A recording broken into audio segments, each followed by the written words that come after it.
যে যে মানুষের যে আশাবাদটা, যে এক্সপেকটেশন, সেটা কিরকম দেখেন। যে কোনো একটা কোয়ার্টারকে স্যাটিসফাই করতে যে পুরা যে একটা সার্বিক প্ল্যান, একটা যে ভালো প্ল্যান, সেই প্ল্যানটা কিভাবে নষ্ট হয়। যে এখনো ঢাকা শহরের মাঝখানে গার্মেন্টস আছে। তো একটা শহরের মাঝখানে কি গার্মেন্টস থাকার কোনো প্রয়োজন আছে? এখন গার্মেন্টস পল্লীগুলো সব হয়ে গেছে টঙ্গী, গাজীপুর, আপ টু ময়মনসিংহ পর্যন্ত।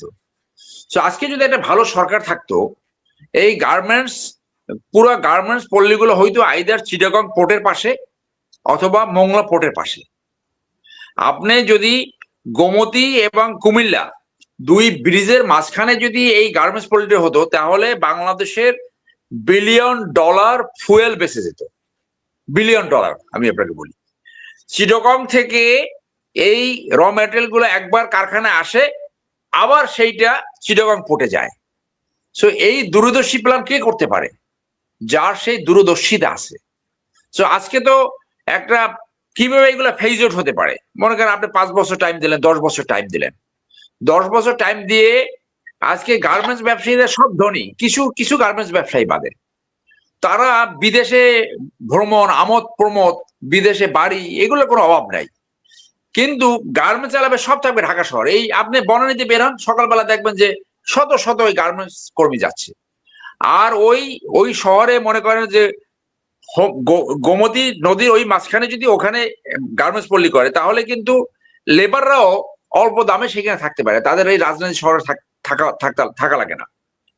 এরপর দেখেন আপনি রাজধানী শহরে একটা রাস্তা পারাপারের একটা ব্যবস্থা নেই। মানে পৃথিবীর একদম যুদ্ধ বিধ্বস্ত শহরেও এই অবস্থা না, আফ্রিকার মধ্যে এরকম নয়। একটা মানুষ রাস্তার এপাশ থেকে ওপারে যাবে, সেইটা 55 বছরে আমরা সেটা ইন্ট্রোডিউস করতে পারি নাই। এইটা কেন জানেন? ওই যে ভিআইপি সিস্টেম, ওই সামনে পুপু করে গাড়ি চলবে, পুলিশের গাড়ি, আর পিছন থেকে রাস্তা ক্লিয়ার করে চলে। এই জন্য মন্ত্রীদের উচিত মাঝে মধ্যে সাদা ড্রেসে মুখে মাস্ক লাগায়া, যাতে কেউ চিনতে না পারে, অথবা নিরাপত্তার জন্য একজন সাদা পোশাকে একজন পুলিশ রাখলো।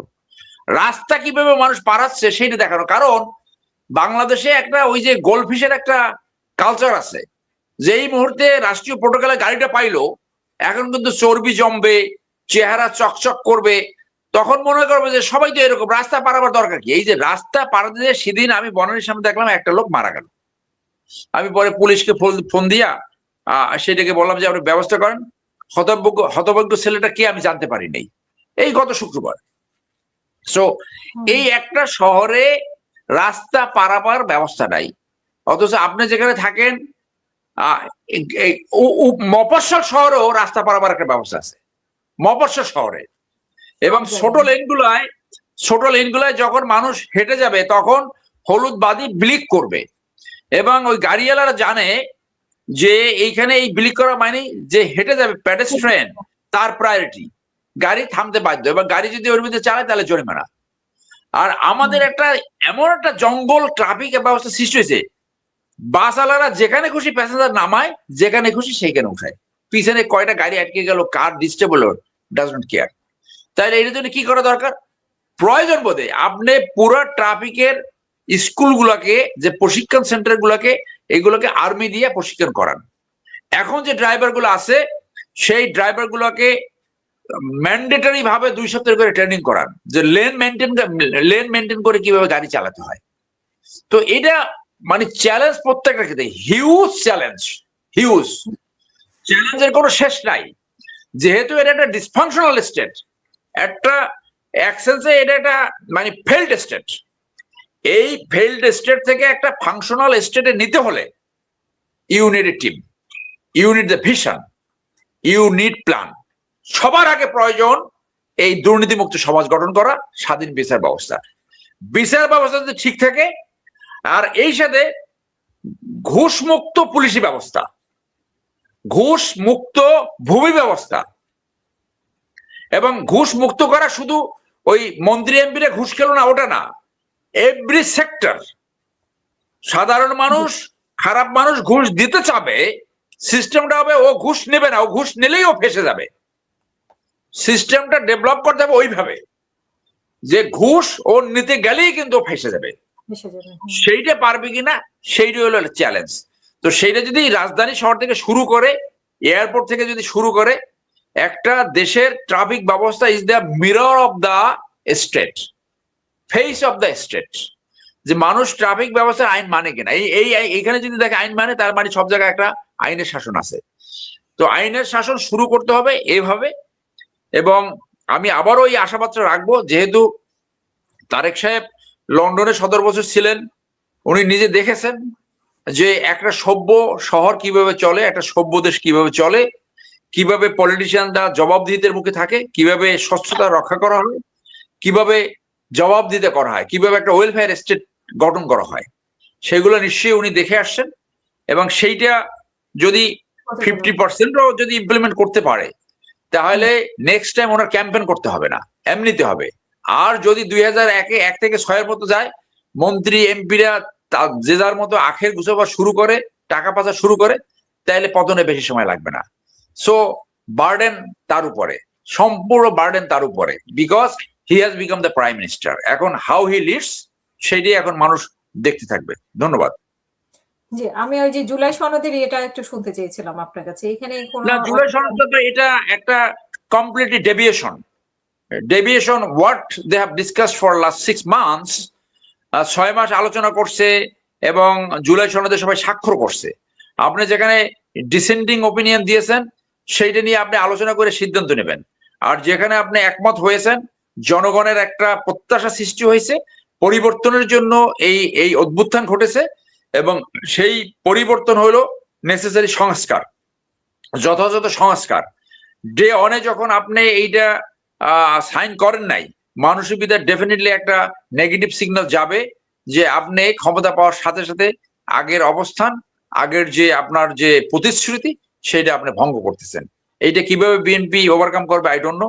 তারা এটা কি ফয়সালা নিয়ে আসবে সেটা তারা জানে, কিন্তু মানুষের কাছে এই নেগেটিভ মেসেজ গেছে যে শুরুতেই তারা এইখানে বা যে সংস্কার, সেই সংস্কারকে বৃদ্ধাঙ্গুল দেখিয়েছে। এটা যদি তারা টোটালি ডিনাই করে, এটা তাদের বিপক্ষে যাবে কোনো সন্দেহ ছাড়া। সো মানুষ প্রত্যাশা রাখে যে এটা নির্বাচিত সরকার, তাদের উপর দায় দায়িত্ব বেশি, এবং যেখানে তাই এগ্রি করেছে সেইখানে তারা এইটা যথাযথ সংস্কার করবে। এখন বিএনপি যে অবস্থানটা নিয়েছে যে এই প্রভিশনটা, সংস্কার প্রভিশনটা শপথের 3য় তফসিলে থাকতে হবে, আমার ব্যক্তিগত ওপিনিয়ন হচ্ছে নট নেসেসারিলি। বাংলাদেশ গত 18 মাস চলছে একটা স্পেশাল সার্কামস্টান্সেস। সেটা বাংলাদেশ যে সরকারটা ছিল আদা সাংবিধানিক, আদা অসাংবিধানিক। অসাংবিধানিক কেন? কারণ এখানে অন্তর্বর্তীকালীন সরকারের কোনো প্রভিশন ছিল না, কিন্তু একটা অন্তর্বর্তীকালীন সরকার চালিয়েছে, 18 মাস চালিয়েছে। সো অনেক কিছু আইনেই রয়েছে যে welfare of the people, safety of the state, safety of the people is the highest law. সেটা সবসময় সংবিধানে থাকতে হবে তা না। আপনি যদি এই সংস্কারটা করার পরে যদি এইটাকে একসাথে সংবিধানের ভিতরে আনেন, তাহলে একটা অ্যামেন্ডমেন্ট হয়। সংবিধান আপনি কতবার কাটাছিড়া করবেন?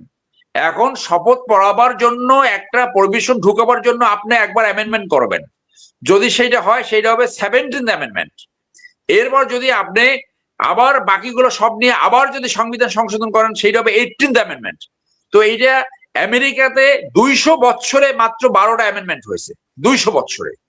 আর ইউকেতে তো রিটেন কনস্টিটিউশনই নাই।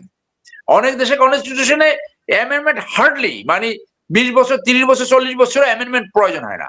আর আপনি 50 বছরে 18টা অ্যামেন্ডমেন্ট করবেন। সো এইটা মানুষ ভালোভাবে নিয়েছে বলে আমার মনে হয় না যে আপনি ডে অনেই আপনি আগের প্রতিশ্রুতি থেকে সরে গেছেন। এইটা আমি মনে করি বিএনপির ইমিডিয়েটলি রিজলভ করা উচিত যে আমাদের সংবিধান এই সংশোধন অনিবার্য, যে সংবিধান আমাদের স্বৈরতান্ত্রিক সরকার সৃষ্টি করতে সহায়ক। একই ব্যক্তির হাতে সে সরকার প্রধান, নির্বাহী প্রধান, পার্লামেন্ট প্রধান, দলের প্রধান, এতে আপনি যাকে বসাই দেন, যত ফ্রেশতেই বসেন না কেন, সে একসময় স্বৈরাচারী হয়ে উঠতে পারে, যেটা বিগত সরকারের সময় হয়েছে এবং চরম আকার ধারণ করছিল এই আওয়ামী লীগ সরকার। সেটা জনগণের সংবিধান করতে হলে, জনমুখী সংবিধান করতে হলে অন্তত যেগুলো আপনি এগ্রি করেছেন সেটা করেন।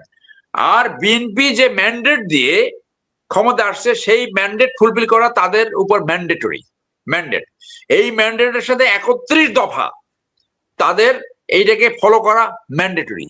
তো সেই 31 দফার ভিতরে যে আছে সংস্কারের ভিতরে তো 90% অলমোস্ট সেম। তো কার বুদ্ধিতে কেন সরে গেলেন আই ডোন্ট নো, এইটা বের হবে। যে ব্যাখ্যাটা দিল আমাদের সালাউদ্দিন সাহেব, উনি বলল যে এটা দলের প্রধানের নির্দেশে সে এই সারমনটা দিয়েছে, অর্থাৎ ওই যে হুইপিং একটা নির্দেশ দিল, এইটা সাইন করবেন, এটা করবেন না। সো এটা বিএনপি ব্যাখ্যা করতে হবে যে কেন তারা এই অবস্থানটা গ্রহণ করছে এবং কিভাবে এইটা তারা সমাধান করবে। ধন্যবাদ। অসংখ্য